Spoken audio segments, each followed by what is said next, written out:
The theater game I would like to talk about today is a three-part theater game that I usually run on the first or second day of school. I immediately get my kids up and moving, and this is one of those activities that immediately lets kids know that if they stay in my class, they're going to have to act.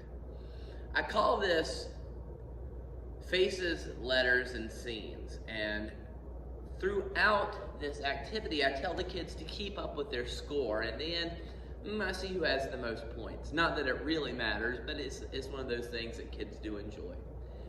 At first, I get all the kids on the stage. Now, first of all, this activity can be done with as few as 8 to 10 kids and as many as 30 or more, as long as you have the space to do it.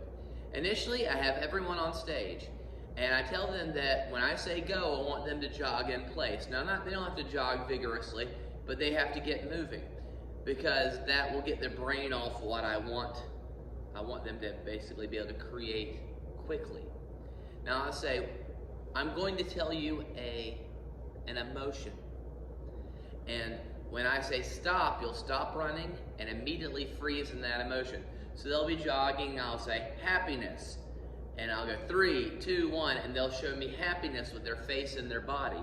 I'll usually point out 3 or 4. I'll say a point to Bob, a point to Chuck, and those students are supposed to keep up with their points. A lot of the times I'll also, especially in the more advanced classes, not just say an emotion, but I'll also give a caveat. I'll be comedic happiness, comedic surprise, dramatic sadness, and that will allow them to kind of give a little bit more context to it, because there's a big difference between being comedically sad and dramatically sad.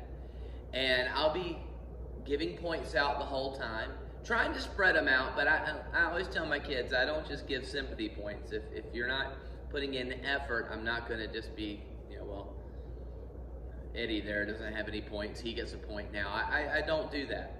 After a few minutes of this activity, usually going through 10 to 12 emotions, I'll tell the kids, get a partner, and I'll pair them off in 2. And this is the second part of the activity, which is the letters part. In the letters part of the activity, what I do is I tell the kids, you're going to use your bodies to form a letter. And I'll say D, and they have to use their bodies to project that letter out to the audience. Now tell them, make sure you think about where the audience is, because in some letters, like in the letter D, if you make a lowercase letter D with your body and you turn it the wrong way, you're actually making a B. And that can be very confusing from the audience, and I get to a point at this at the end. They form their letters, and I'll once again give points out to 2 or 3 groups that I like a lot. I tell them they can form lowercase or capital letters, and when I say go, I say, okay, your letter is the letter B. And I usually give them about 15 to 20 seconds, and the last 10 seconds I count down, and I'm in the back. Now, from the back, one thing I do is I don't watch the process. I usually just walk and don't look at what they're doing until I say 3, 2, 1, freeze, and then I look. If someone's backwards, we kind of joke about it, but I'll say, okay, we got a point for this team, a point for this team, and the points add up from the previous activity. After doing a handful of letters, usually 8 or 9, 10 letters, we move on to groups. I say, now we're going to get groups of 4 or 5, and I'll split them up into groups of 4, 5, and sometimes 6. I said, in this we're going to do freezes, and I'm going to give you a prompt, and I'm going to give you about 30 seconds to set up your freeze. The prompts are usually something somewhat open-ended and suggestive.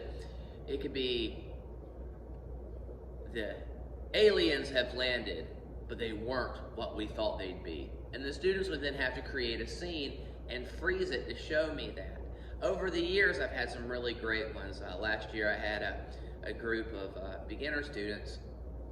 The prompt was, the war was going well until, and I had 6 people in that group, and 5 of them were pantomiming this, looking up, and the final one was in the back going and looking up. And it was fantastic because you knew that everyone else was fighting, but something was coming from above. Sometimes I say simplistic is better.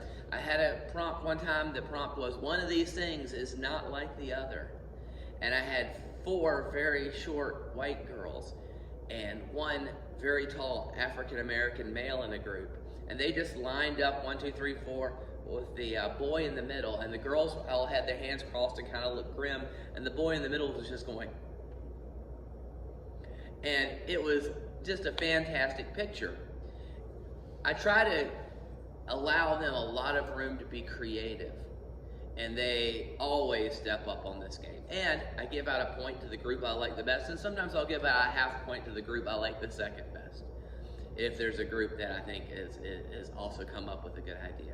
Some of the prompts I've used in this game have included things like, well, I didn't expect that to be in the box, or today was the greatest day of all time. And there's just unlimited prompts that you can give, including prompts like, I'm not sure why Grandma pulled a gun out on me. It's all meant to be silly and fun, and the kids have a good time with it. At the end of it, I explain that the activities start with your face and your emotion, and projecting to the audience your feelings. The second activity deals with making the correct lines and body language so that the audience understands what you're doing. And in the final scene, the scene work, it deals with the fact that 90% of acting is reacting, and showing that every part of a scene is important. And I'm always real quick to point out kids that react correctly. The combination of these 3 scenes also allows me in those early days to learn names, because if I don't know a name, I'll say, and a point to, oh Lord, what's your name? Green sweater, and they'll tell me, and it allows me to get some repetition on names. This activity's been a real hit with me in the past. I've been doing this one every semester for the last at least 8 or 9 years, and I hope it works for you. This is Faces, Letters, and Scenes. I also often use the last activity, the scene activity, as a standalone activity that sometimes goes on for a longer bit, as my kids really enjoy that one a lot. But the first 2 are always lead up to that on the first or second day of school. Anyway, thanks for listening.